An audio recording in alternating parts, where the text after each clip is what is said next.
If you're looking to grow your cybersecurity company, then a strong pipeline full of leads is going to be essential. And one of the best ways to achieve that is by getting your website ranking on Google. We do that with Cybersecurity SEO. In today's video, I'm going to show you my exact 6-step process that I use to get cybersecurity websites ranking in Google. You'll have everything you need to do it yourself.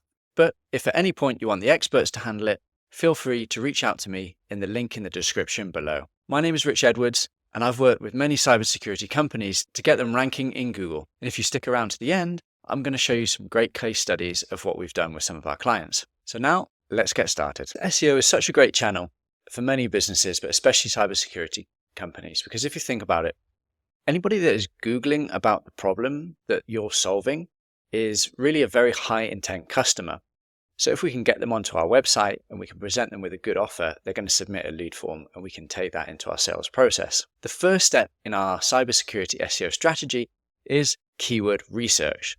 So what we want to understand are what are the common terms that people are searching in Google related to the services that we offer. To do that, we use a tool called Ahrefs. Here you can see I've gone to their Keywords Explorer section and then to matching terms. I've just typed in cybersecurity, but of course you can type in whatever your services are. So you might want to type in a few of them. From there, it's going to show you all of the different terms that match with your services. Here are some keywords that I pulled out that might be interesting to a cybersecurity company. We've got cybersecurity services as one. In the UK, that gets 1,300 searches per month on average. But when we scroll down, it does look like a fairly competitive term. The reason that I'm saying that is, see this column here called DR, that stands for domain rating. It's a score given by Ahrefs from 0 to 100, with 100 being the most authoritative and 0 being not authoritative at all. And we can see that there are some very high scores in here, 68, 88, another 80, 60. So there are a lot of competitors in here. The good side to that is there are 2 DR30s in here.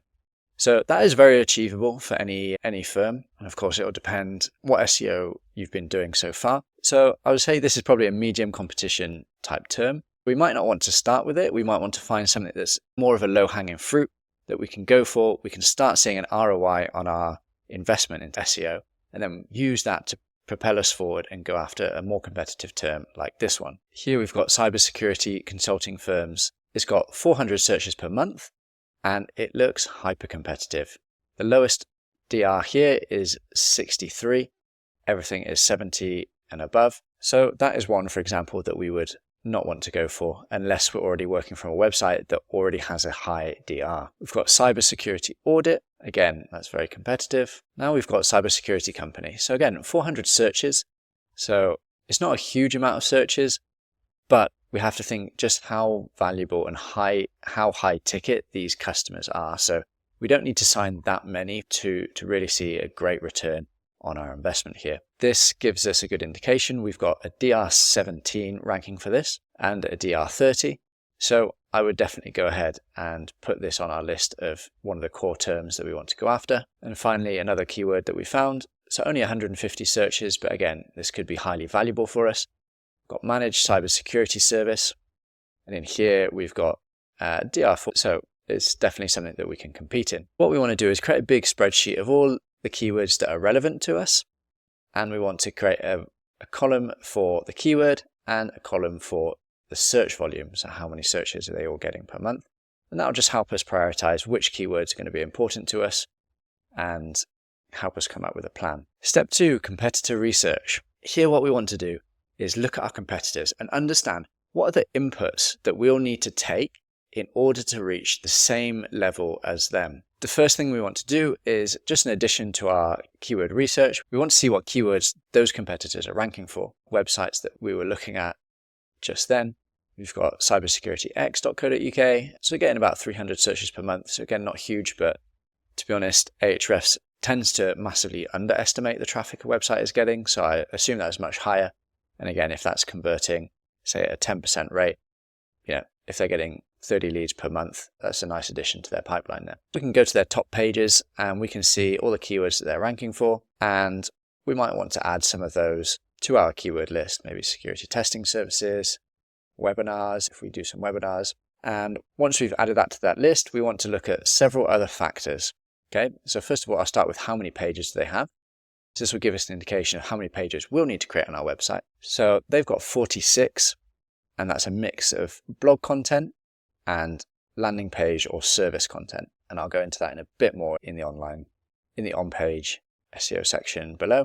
Next up, we want to see how many backlinks they have. So here we can see they've got 58 backlinks.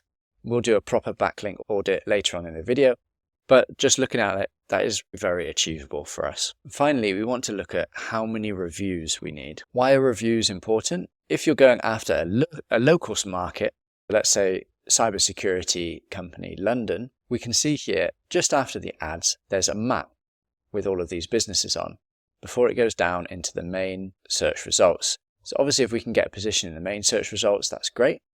But having some real estate up here in what's called the map pack in the local search results, that really does double the amount of real estate that we have on this first page of Google. And to get up to here, the reviews that you have on your Google profile are a very key driver for that. I can see here that these all of these are under 15 reviews. So if we were able to get 15 reviews, it's very likely that we would get at the top there. This is very achievable. Often we're working with companies that have hundreds of reviews, or they have to achieve hundreds of reviews to compete.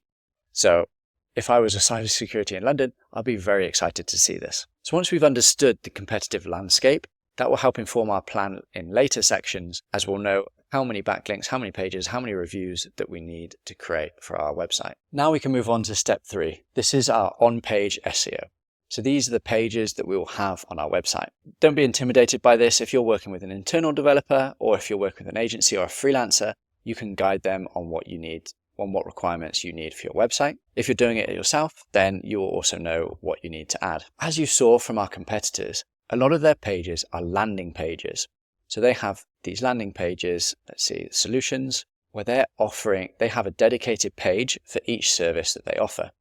The reason that we want a dedicated page for each service is this will help us rank for that dedicated keyword in Google, or understand exactly what that page is about. And so we want a mix of all of our services up there, but then we also want to add the industries that we cover as well. So if you offer cybersecurity services for banking or for schools or whatever industry it is, we'll create a landing page for all of those industries. And we can also mix our service pages with our landing pages, so we create our sub-services that we provide within those industries as well. When you're creating these pages, there are a few best practices that you need to keep in mind. On a basic level, your keyword should be in the main title of your page, the main heading of your page, in the first 100 words of your page, and your meta description. And I'm also going to add in the URL of your page.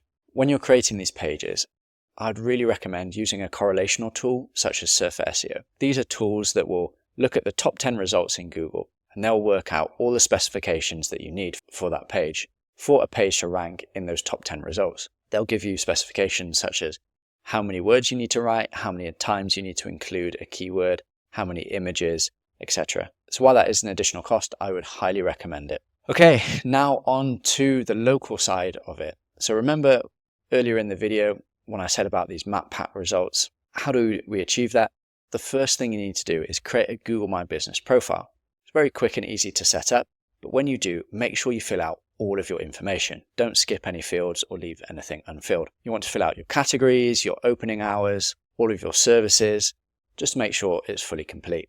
And on top of that, you'll also want to add photos. For a cybersecurity business, this can be photos of their office, photos of the team, maybe any photos of any events that you've held. And not only does this help with SEO, but also it will help with conversion rate, because people will be able to see, wow, this is a legit business. Look at their team. They all look so nice. Yeah, it's definitely worth adding photos there. And finally, like I mentioned in the previous section, getting reviews is one of the most important parts for ranking up here.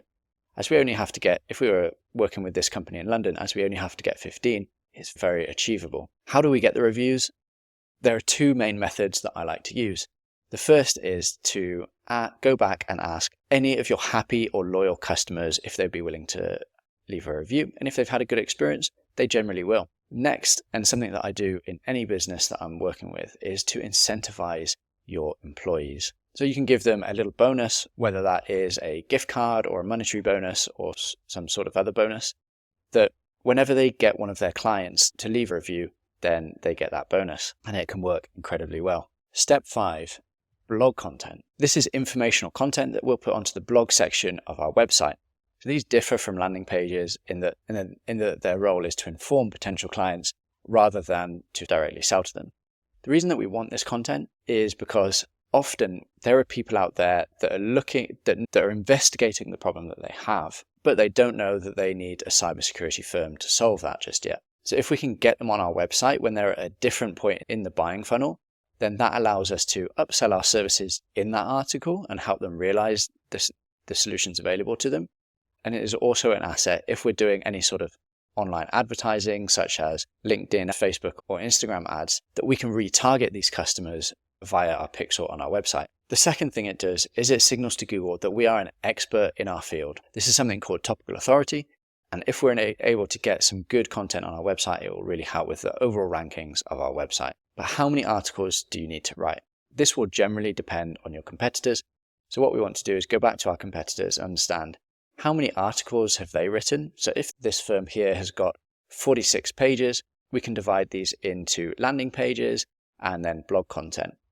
We'll want to replicate any blogs that they have, obviously giving our own insights and doing it in our own way, but go after the same keyword. And then we can also go back to step 1, where we did our keyword research and find any informational keywords that we identified there and add that to our blog content plan as well. So say, for example, if this website has 46 pages, maybe half of those are landing pages and half of those are blog content.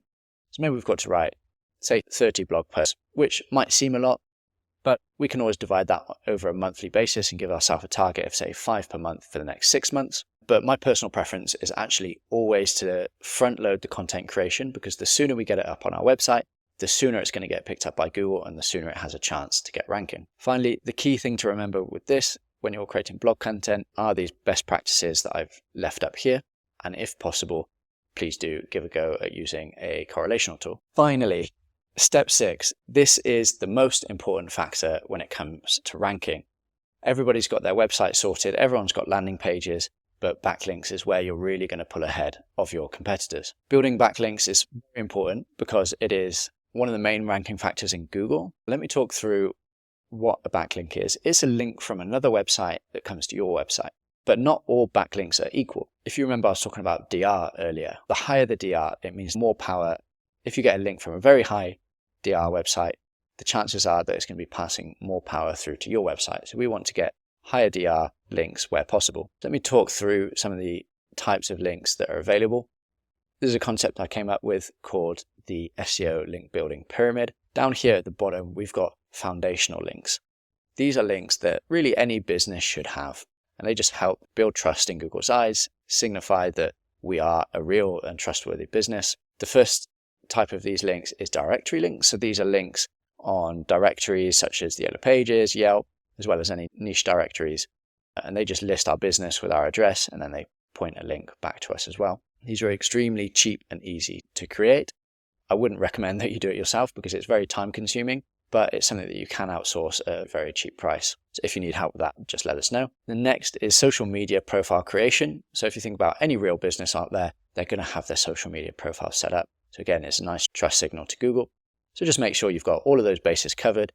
LinkedIn, Facebook, Instagram, Reddit, all of the different social media platforms that you can think of. Once we've got that strong foundation in place, we're going to move to the next step, which is relevancy. Here, we're looking to get relevant articles on other websites that then include a link back to our website.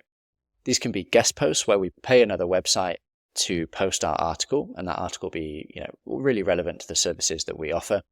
Or we can pay for a link insertion. This is where we insert a link into an existing article on somebody's website. These days, these practices all require payment.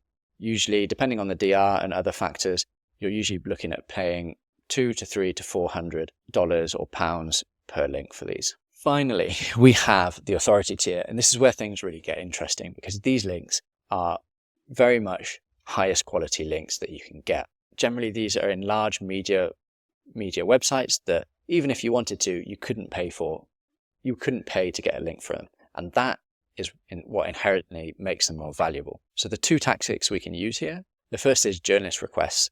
This is where a journalist posts a request on a platform such as X. They'll do hashtag journal request, and maybe they're looking for an expert or some insights, somebody to comment on maybe a recent cybersecurity leak or something like that. And if we can respond to them and give them something useful to work with in their article, they're going to be happy with that. They're going to attribute us as the source, and they're going to include a link in most cases back to our website. But the issue with this is there's only a certain amount of journalist requests out there. That's where digital PR really comes into its own. Digital PR is where we're being proactive and we're sending expert commentary, or we're completing interesting data studies that we're sending out to journalists. And the reason that this works is because journalists are always looking for article ideas because they have such high targets that they need to hit. So if we're able to provide them with something that they like and that they find interesting, they're going to be grateful for that. And if they use it, they're going to include a link in that article back to us. I'll show you some examples of PR campaigns that we've ran for different cybersecurity businesses. So we've got one here. We actually got, from one campaign, we got 118 links for this client, which honestly, when they're buying 10 links and they're getting 118 links back, that's obviously incredible value for them.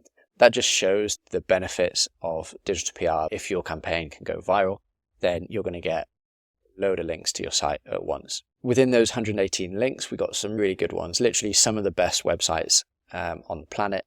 So we've got Forbes, which is DR94, Daily Mail, DR92, Mirror online, so some really cracking links there. And we did a few releases for them, but the main one that did really was we released some data that we compiled for them, a state-by-state study of the US states that are most concerned by cybersecurity. So we looked at different data points, compiled that data study, wrote a press release and sent it out to journalists. And yeah, it just seemed to hit really well. It was at a time where cybersecurity was very much at the forefront of journalists' mind. So we were able to get some great links there. Next is a client that we've worked with for a long time. So these 417 links aren't from one campaign at all. They're from lots and lots of campaigns that they kept on doing with us.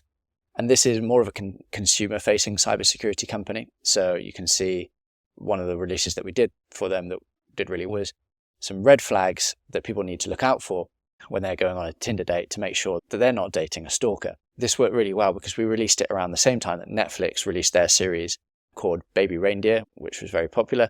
And that was all about a stalker. So it was very much at the forefront of mind at the time that we released this. We were able to provide an expert to give some proper commentary on this, and it did super well. So got featured in places like the New York Post. And then also you can see other places we've been featured with this client, such as investing.com, Post, Thrillist. So some really top quality websites here. And this customer has been with us a very long time. That's really great to see. Now you understand the link types. The main question that I get from clients is, how many links do I need to build? If we go back to our competitors, that will help us understand how many links that they have. And what we want to do is basically replicate that and just go the extra mile. So here they've got 58 links. So for some of you, that might seem like a lot of links to build, but that's honestly not too much. Especially as we look down here, we can understand all the different types of links that they've already got. So it looks like they might have got some press here. This looks like maybe it's a guest post. And for example, I can see they're missing a lot of link types. Like I can't see any citations in here. Yeah, the amount of press they've got is very minimal. So if a client came to us and said, this is our competitor, how do we beat them? Yeah, we could do this in a heartbeat. It'd be very simple. So what we want to do is just understand how many links the competitor has, what type of links, and what is the DR rating of all of those links. And we'll use that to build a link building plan of what we need to achieve to beat this competitor. If that seems a bit complicated, we offer a free audit for anybody looking to understand their backlink status. There's no obligation, so just book an audit in with my team below in the description. We'll take a look at your website, your competitors, and give you a proper audit on and a plan of how many links you need to build, what type, how much DR, etc. So that's everything you need to know about cybersecurity SEO. There are a few things I'd probably like to conclude with. The first is it is a long-term process. It can take several months of hard work. There's a lot of content to produce, a lot of website changes to make. You've got to build all of those backlinks. But the main thing is to just stick with it. Consistency really is key. If you keep going, you'll start to see initial results from Google, and that will hopefully motivate you to keep going. Because once you do get it up and running, SEO is such a fantastic channel because it just brings you leads every single month. One thing I like to recommend to people is to really come up with a plan of action. How many posts do you want to publish per month? How many links do you want to build? How many reviews do you want your team to get from your customers on your Google profile? And once you break that down, it becomes a lot more manageable and you can hold yourself accountable in terms of what you actually need to do. So there you have it. You have everything that you need to know. If at any point you decide that you want the experts to handle this for you, just book a call in the link below and we're more than happy to chat through your options with you. Okay, thank you for listening. Have a great day.